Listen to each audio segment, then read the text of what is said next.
আসসালামু আলাইকুম ওয়া রাহমাতুল্লাহি ওয়া বারাকাতুহু। আউযু বিল্লাহি মিনাশ শাইতানির রাজীম। বিসমিল্লাহির রহমানির রহিম। আলহামদুলিল্লাহ নাহমাদুহু ওয়া নুসাল্লি আলা রাসূলিল কারীম। আম্মা বা'দ। সাল্লাল্লাহু আলাইহি ওয়াসাল্লাম। ইনশাআল্লাহ আজকে কিতাবুল ইলম থেকে আপনাদেরকে একটা হাদিস শোনাবো।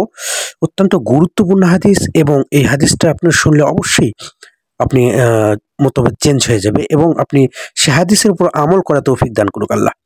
তো চলুন আমি বেশি দেরি করব না, আমি এই হাদিসটুকু আপনাদেরকে আরবি এবং অনুবাদ সহ আপনাদেরকে বিশ্লেষণ আলোচনা করব। তো যাই হোক, যারা নতুন চ্যানেল তারা আমাকে অবশ্যই সাবস্ক্রাইব করবেন এবং নতুন নতুন হাদিস পেতে অবশ্যই আমাকে কমেন্ট করে জানিয়ে দেবেন। তো চলুন আর দেরি করি না, আজকে যে হাদিসটা আলোচনা করব এটা গুরুত্বপূর্ণ, আপনারা সবাই মনোযোগ দিয়ে শুনবেন প্লিজ। ওয়ান আউস বিন হাকিম আন আবিহি ক্বালা সাআলা রাজুলুন আন-নবিয়্য সাল্লাল্লাহু আলাইহি ওয়াসাল্লাম আনিশ শাররা ফাকালা লা তাসআলুনি আনিশ শাররি ওয়াসালুনি আনিল খায়রি ইয়াকুলু লাহা সালাসা সুম্মা ক্বালা আন আশাররা আন শাররা শিরারা ওয়া আলামাই ওয়া ইন্না খায়রাল খায়রুল খিয়ারা ওয়া উলামাই রাহু দারমিউ। অর্থাৎ হযরত আওয়াস ইবনে হাকিম রাদিয়াল্লাহু তার পিতা হতে বর্ণিত করেন, তার পিতা বলেছেন, এক ব্যক্তি রাসূলুল্লাহ সাল্লাল্লাহু আলাইহি ওয়াসাল্লামকে সর্বাপেক্ষা খারাপ বা মন্দ লোক সম্পর্কে জিজ্ঞাসা করলো। তখন রাসূল পাক সাল্লাল্লাহু আলাইহি ওয়াসাল্লাম বললেন, আমাকে খারাপ লোক সম্পর্কে জিজ্ঞাসা করো না, বরং ভালো লোক সম্পর্কে জিজ্ঞাসা করো। এই কথাটি রাসূলুল্লাহ সাল্লাল্লাহু আলাইহি ওয়াসাল্লাম 3 বার বললেন। কতবার বললেন? 3 বার বললেন।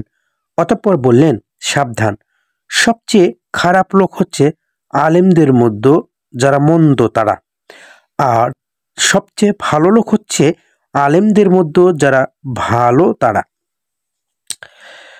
অত্র হাদিসে নবী করিম সাল্লাল্লাহু আলাইহি ওয়াসাল্লাম মুমিনের মাঝে যে সর্বাপেক্ষা ভালো লোক এবং যে সর্বাপেক্ষা মন্দ লোক তা বর্ণনা করে দিয়েছেন। তিনি বলেছেন, যে আলেম ইলমি অনুসারে আমল করে না এবং মানুষকে ইলম দ্বীনের তালিম দেয় না, সে নিকৃষ্ট লোক। যেমন উন্নত রাসূল পাক সাল্লাল্লাহু আলাইহি ওয়াসাল্লাম বলেছেন, উলামাউহুম শাররু মান তাহতা আদিম ওয়াস সামাই।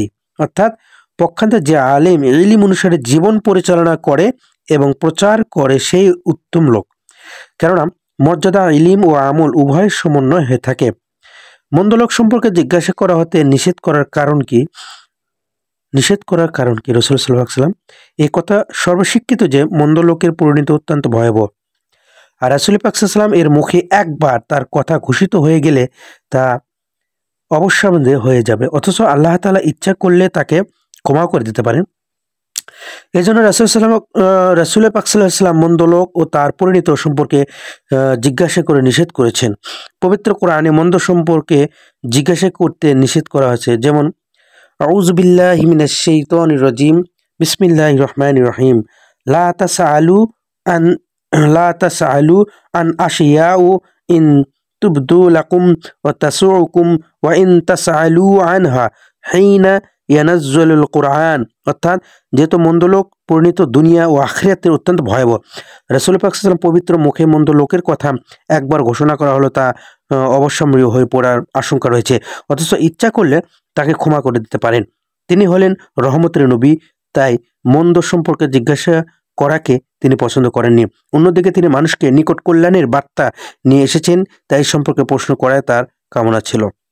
তো ইনশাআল্লাহ এই হাদিসের দ্বারা আমল দ্বারা বোঝা গেল যে আল্লাহ রসুল কখনো মন্দ কথা মন্দ লোকের কোন শোনা, তারা সবসময় ভালো কথা ভালো লোকের সাথে করল, কারণ যারা